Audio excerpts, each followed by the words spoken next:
Jesus não veio para morrer na cruz. Esse não era o plano de Deus, nem o plano de Jesus.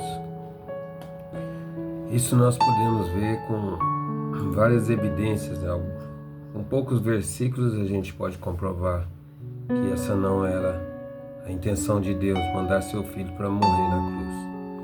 Primeiro nós podemos ver isso através do trabalho que Deus fez com o povo judeu, né? Desde Abraão, Deus formou o povo judeu com uma única intenção, de receber Jesus e fazer com que o povo recebesse Jesus e apoiasse Jesus. Nós vamos ver duas situações na história de Jesus. Nós vemos que Jesus tem dois momentos. Um que ele evita o caminho da cruz, tenta evitar esse caminho da cruz de qualquer forma. Para isso, o que ele faz? Ele espalha a palavra, né? E começa a fazer milagres, curas, com a intenção única, o propósito único de que as pessoas pudessem acreditar nele. E assim pudesse seguir Jesus. A outra é um determinado momento, olha num determinado momento que Jesus toma o caminho da cruz. Aí ele repreende Pedro, né, chama ele até de Satanás, porque estava impedindo ele de ir no caminho da cruz. Então há dois momentos, mas precisamos saber por que esses dois momentos, qual a razão desses dois momentos. As evidências mais claras que estão lá na Bíblia são: nos 10 mandamentos tem um mandamento que diz o seguinte, e o povo judeu seguia os 10 mandamentos à risca, né? Não matarás. Não existe nenhum lugar na Bíblia revogando esse mandamento, né? Dizendo, só matarás meu filho quando ele vier, que ele vem para morrer por vocês. Não. Essa foi uma opção que ocorreu por causa da falta de fé do povo. Uma outra coisa também que nós podemos ver são alguns versículos, são muitos, mas alguns que eu separei aqui que são claros que não era para Jesus, não era a missão de Jesus morrer na cruz. Em João 6, 28 e 29, fizeram uma pergunta para Jesus: o que faremos nós para praticarmos a obra de Deus? E aí respondeu Jesus: a obra de Deus é essa, que acreditai naquele que ele enviou. E também nós podemos ver lá em Lucas 19, 41, 44, né? Aproximando mais perto, Jesus contemplou Jerusalém e chorou sobre ela, dizendo: se também tu, ao menos nesse dia que lhe é dado, conhecesse que eu posso lhe trazer a paz, mas não, isso está oculto aos seus olhos, porque não conhecesse o tempo que fosse visitado. Em Mateus 23, 37 também tem outra evidência: Jerusalém, Jerusalém, que mata os profetas e apedreja aqueles que lhes são enviados. Quantas vezes eu quis reunir seus filhos, como uma galinha reúne a sua ninhada debaixo de suas asas, e tu não quiseste.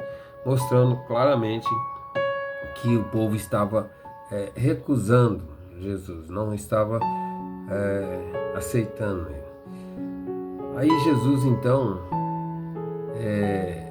numa última tentativa, em João 10, 38, Jesus fala assim: mas se vocês não quiserem crer em mim, crê em minhas obras, para que saibais e reconheceis que o Pai está em mim e eu estou no Pai. Mas mesmo assim, eles não acreditaram. Quando o povo falou para os líderes religiosos daquela época, os escribas e os fariseus, que Jesus fazia milagres e cura, os escribas e os fariseus simplesmente falou isso em Mateus 12, 14. É por Beelzebu, chefe dos demônios, que eles expulsam demônio. Então ele é chefe dos demônios. Aí Jesus não teve outra opção. E o povo, ao invés de acreditar nas obras, nas curas, em todas as coisas que Jesus fez, o povo preferiu acreditar nos escribas e nos fariseus. Então, Jesus não tinha a função de morrer na cruz, né? O próprio Jesus condenou os fariseus que falaram isso, né? Ai de vós, escribas e fariseus hipócritas, vós fechais dos homens o reino dos céus, vós mesmos não entram, não entrais, nem deixais entrar aqueles que querem entrar, né? Então, Mateus 23, 13. Um outro versículo que sinaliza que a morte de Jesus não era para ter ocorrido, nós podemos ver em 1 Coríntios 2,8, que diz o seguinte: nenhum príncipe desse mundo conheceu isso, porque se tivesse conhecido, não teriam crucificado o Senhor da glória. Então, muitas evidências bíblicas que mostram que Jesus não era para ter morrido na cruz. Em Mateus 26, 30 também diz o seguinte, que Jesus prostrou e rezou para: meu Pai, se possível, afasta de mim esse cálice, mas todavia não faço o que eu quero, mas o que tu queres. Ou seja, Jesus viu que o caminho, aí há duas profecias sobre Jesus. Quando nós estudamos lá, encontramos uma profecia que diz, quando o anjo falou para Maria que Jesus iria nascer, que a profecia seria que ele seria o Rei dos Reis, que seria, seu reino não teria fim, e ele dominaria toda a nação, reinaria sobre a nação. Mas também tem uma outra, sempre há duas profecias, né? Se o povo não acreditasse em Jesus, a Bíblia mostra que se o povo que Deus preparou 2000 anos não acreditasse em Jesus, o que aconteceria que Jesus seria o rei do sofrimento, como uma ovelha seria levado aos seus tosqueadores, né? Ele seria sacrificado. Então há essas duas. Qual a profecia que ocorreu? A profecia do sofrimento.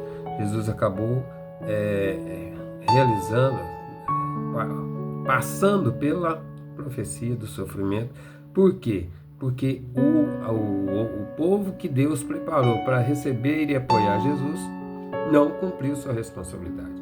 Então, quando não há o cumprimento de responsabilidade, a profecia, a outra profecia ocorreu. A mesma coisa com Adão e Eva. Deus havia dois caminhos. Se Adão e Eva cumprissem a sua responsabilidade, seria construído o reino dos céus aqui na terra. Se Adão e Eva não cumprissem a responsabilidade, seria cumprido o reino do inferno aqui na terra. Então, qual profecia cumpriu-se? Cumpriu-se a profecia do reino do inferno aqui na terra, porque Adão e Eva não cumpriram sua responsabilidade. Então, quando Jesus viu a sua situação, o que ele fez? Ele começou a iniciar um novo processo, que nós vamos ver, né, mais ao longo do tempo, que é o processo da sua volta e a continuação da missão. Então, para isso, por causa do povo não ter cumprido a sua responsabilidade, um período de tempo, a história foi prolongada, né?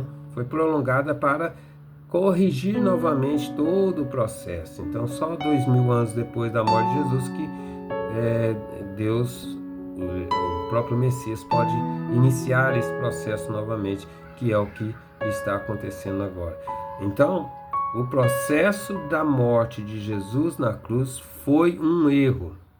E nós podemos comparar isso também com Adão e Eva. O que Deus fez com Adão e Eva? Ele preparou, através de um tempo, um período de tempo, uma linhagem de sangue pura do Homo sapiens. Então pegou a linhagem mais pura do Homo sapiens e surgiu, e o Adão virou alma vivente. Por isso que Jesus vem como segundo Adão. Qual é a razão de Jesus ter vindo como segundo Adão? Cumprir o que o primeiro Adão não fez. Então, para Deus enviar o Messias era para ter nascido na família de Abel. Deus teve que fazer o mesmo processo no que fez com Adão, purificar uma linhagem de sangue.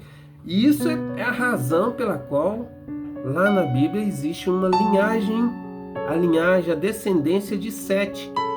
A descendência de Sete termina em Jesus. É uma purificação. Deus pegou as pessoas que estavam nessa linhagem e foi limpando o seu sangue, a sua natureza. Então você vai encontrar prostitutas, você vai encontrar pessoas que estavam corrigindo os seus erros dentro dessa linhagem até nascer Maria, até nascer Jesus. Então, quando Deus possuiu Essa é a razão pela qual a linhagem de sangue de Jesus está lá. Então Jesus, quando nasceu, ele nasceu como segundo Adão. Essa era a missão dele. Ele tinha que purificar. Ele nasceu puro de sangue. Ele tinha que buscar a perfeição. Esse foi o trabalho e a responsabilidade de Jesus. E ele alcançou essa perfeição aos 30 anos. Foi por essa razão que depois dos 30 anos que Jesus começou a pregar a palavra de Deus. Porque quando ele ganhou a perfeição, quando ele ganhou aos 30 anos cumpriu o papel da primeira bênção, alcançou a perfeição de mente e corpo, Jesus alcançou uma outra coisa que Adão havia perdido lá na queda, que foi a vida. Então Jesus ganhou vida física e espiritual. Então o segundo Adão herdou, venceu a primeira bênção.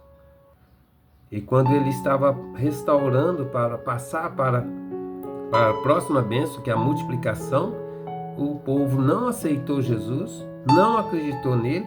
Existem várias evidências na Bíblia e vários fatos. Isso são fatos, não são interpretações. Fatos. E aí o próprio Jesus não pôde realizar o reino dos céus, não deixou uma linhagem de sangue, ele deixou uma linhagem de sangue espiritual. E aí ele disse que todo aquele que acreditasse nele ganharia vida, né? Mas acreditar em Jesus não é um simples fato de acreditar que Jesus existiu, que ele é o Messias. Não, acreditar em Jesus é seguir toda a sua palavra, a sua direção e percorrer o caminho que ele está dizendo. Então parece tão simples. Parece simples, mas aos nossos olhos está difícil de enxergar. Como ele disse, né? Para o próprio povo, mas vocês não conseguem receber a paz, não conseguem enxergar isso. É uma pena.